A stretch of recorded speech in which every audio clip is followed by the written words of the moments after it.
Good morning friends. आज मी मार्केटवरून ताजे ताजे स्वीट कॉर्न आणले होते. तर त्या स्वीट कॉर्नचे आज आपण वडे करणार आहे. कोवडे छान आहेत, वडे पण छान होते. त्यासाठी आपण कॉर्न सगळे काढून घेतले. ह्याला थोडंसं आपण जाडसर मिक्सरमधून काढून घेणार आहे. मिक्सरच्या भांड्यात घेतले सगळे कॉर्न्स आणि आपण ह्याला थोडंसं जाडसर दळून घ्यायचं. हे बघा, एकदम बारीक पेस्ट करायची नाही आहे, थोडं जाडसर ठेवायचे. ह्याला आपण आता एक भांड्यात काढून घेऊया.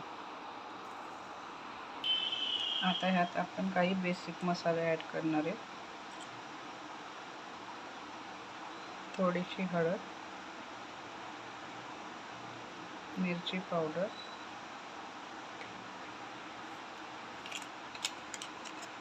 थोडा चाट मसाला,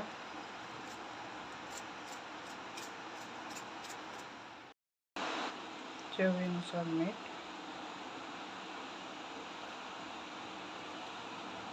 थोडा गरम मसाला. आपण हे सगळं मिक्स करून मग ह्यात थोडं तांदळाचं पीठ टाकूया. तांदळाचं पीठ नसेल तुम्ही कॉर्नफ्लॉवर पण यूज करू शकता. तांदळाचं पीठ टाकून मिश्रण व्यवस्थित मिक्स करून घेऊया. जास्त तांदळाचं पीठ टाकायचं नाही आहे, नाहीतर कॉर्नची टेस्ट कमी होईल आणि त्यात पीठच लागेल. आपल्या स्वीट कॉर्नच्या वड्यांचं पीठ तयार झालं आहे. आता आपण एक कढईमध्ये तेल घेऊया. तेल थोड्या वेळ चांगलं गरम होईल, वाफ येईपर्यंत नीट गरम करून घेऊ आणि मग त्याच्यात आपण वडे सोडू. जर तुम्हाला वडे नाही खायचे, छोटे छोटे, ह्याचे तुम्ही पकोडे करून पण तेलात सोडू शकता. दोन्ही तुम्ही करू शकता, पकोडे प्लस वडे. आपलं तेल गरम झालेलं आहे. आता आपण थोडं हाताला पाणी लावून एक बॉल घ्यायचं आहे हातात आणि छोटे छोटे वडे बनवून घ्यायचे. तुम्हाला वडे नसतील येत तर मी ऑप्शन दिले, तुम्ही पकोडे पण करू शकता.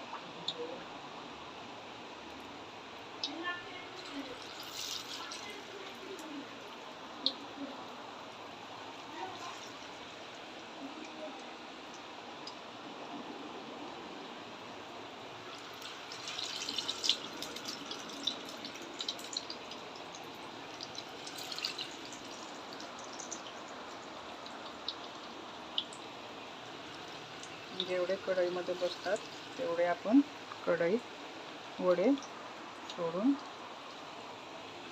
चांगले फ्राय करून घेणार आहोत. आता ह्याला आपण थोडं पलटवून घेऊ. दोन्ही साईडने रेडिश ब्राऊन होईपर्यंत तळून घ्यायचे. अचानक लाईट गेल्यामुळं आता थोडं लाईटिंगचा प्रॉब्लेम आलाय.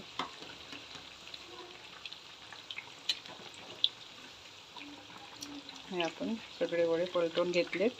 थोड्या वेळ आपण ह्यांना ह्या साईडने पण व्यवस्थित तळून घेणार आहे.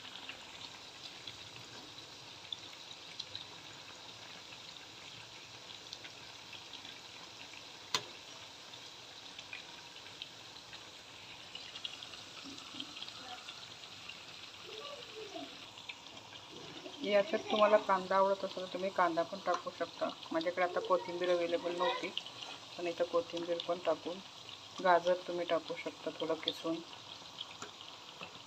छान लागतात वडे. आपले वडे आता व्यवस्थित तळून झाले दोन्ही साईडने, बघू शकता. जास्त ब्राऊन करायचे नाही आहेत, असे रेडिशच ब्राऊन ठेवायचे. आता आपण हे प्लेटमध्ये काढून देऊ.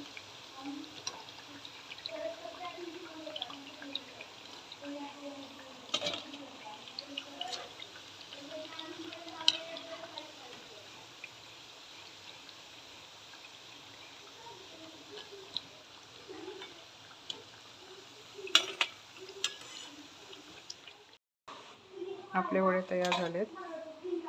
तुम्हाला जसं आवडेल, सॉस, चटणी, जे काही आहे असे पण खाऊ शकता. तर आपले वडे तयार झालेत स्वीट कॉर्नचे. ट्राय करा, खाऊन बघा आणि नक्की कमेंट करून सांगा की कसे वाटले. थँक्यू.